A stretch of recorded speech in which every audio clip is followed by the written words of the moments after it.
What's up, everybody? It's Money Dave. So, it came to my attention that in my last video I noticed that I was saying guys a lot when I was talking about these techniques.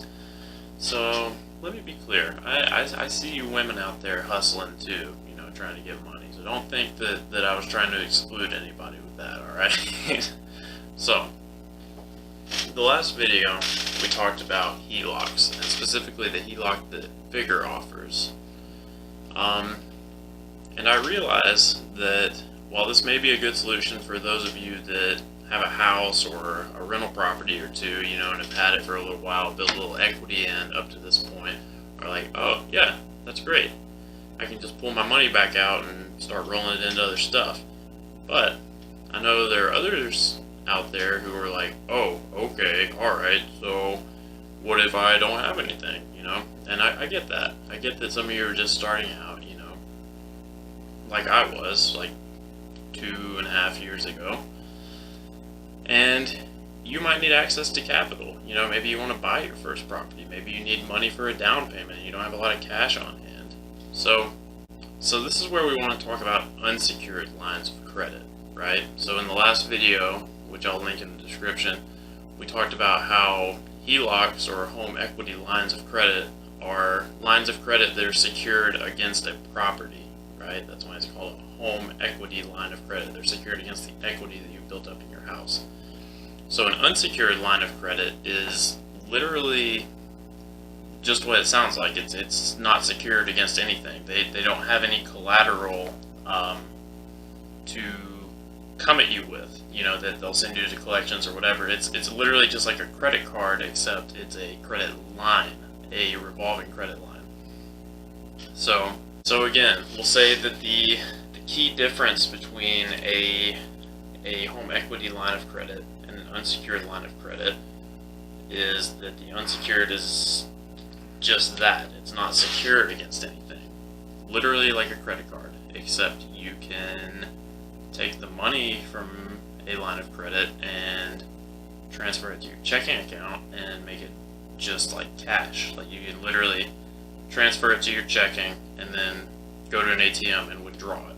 So a line of credit is very advantageous because of that liquidity, instant access to cash. Credit cards are almost as good, except you can't get cash out of a credit card nearly as easily and without paying some fees. So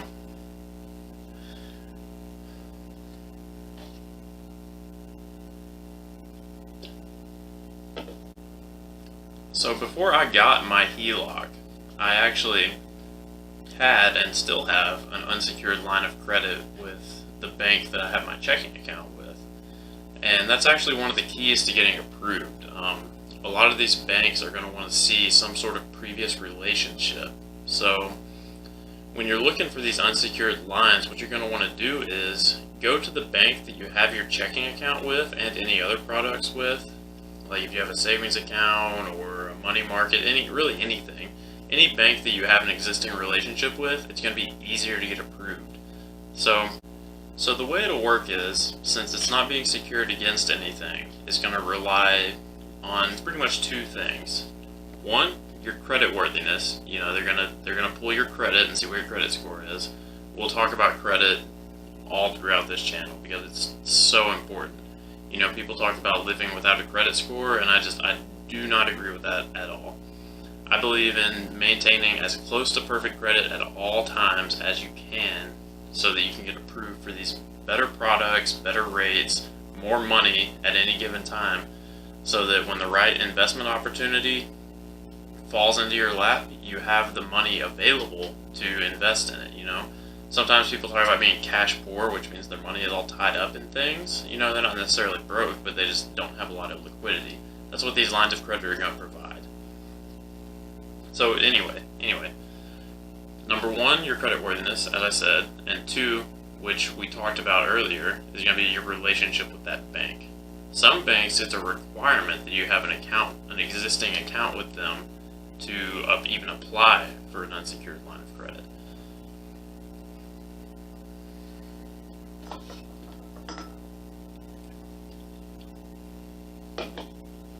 So that's important, right?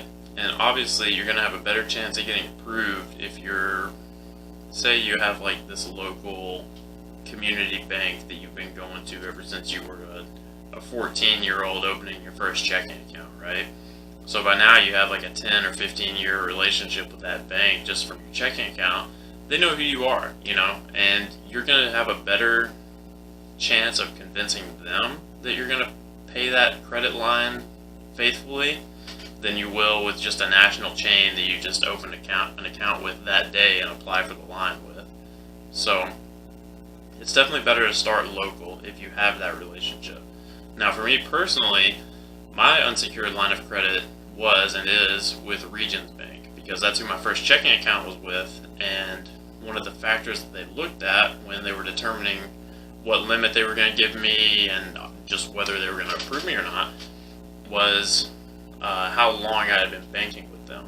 And when I applied, I believe I'd been banking with them for about 12 years at the time, and that honestly weighed heavily into their decision to approve me for probably a higher line than what they would have otherwise given me. And that line of credit has been invaluable to me. It was super useful when I was turning my first property into a rental property. It gave me some working capital to pay for some of those expenses that came up along the way. It can't be overstated. You constantly want to be seeking out these sources of liquid cash to pay for these type of things, right? So one of the channels that really drives this point home is VIP Financial Education. I'll link their channel in the description of this video. Just that channel is solid gold. Can't recommend it enough. Shout out to Matthew Pillmore if you happen to see this video. Maybe you could give me a plug. We're all trying to grow here, right?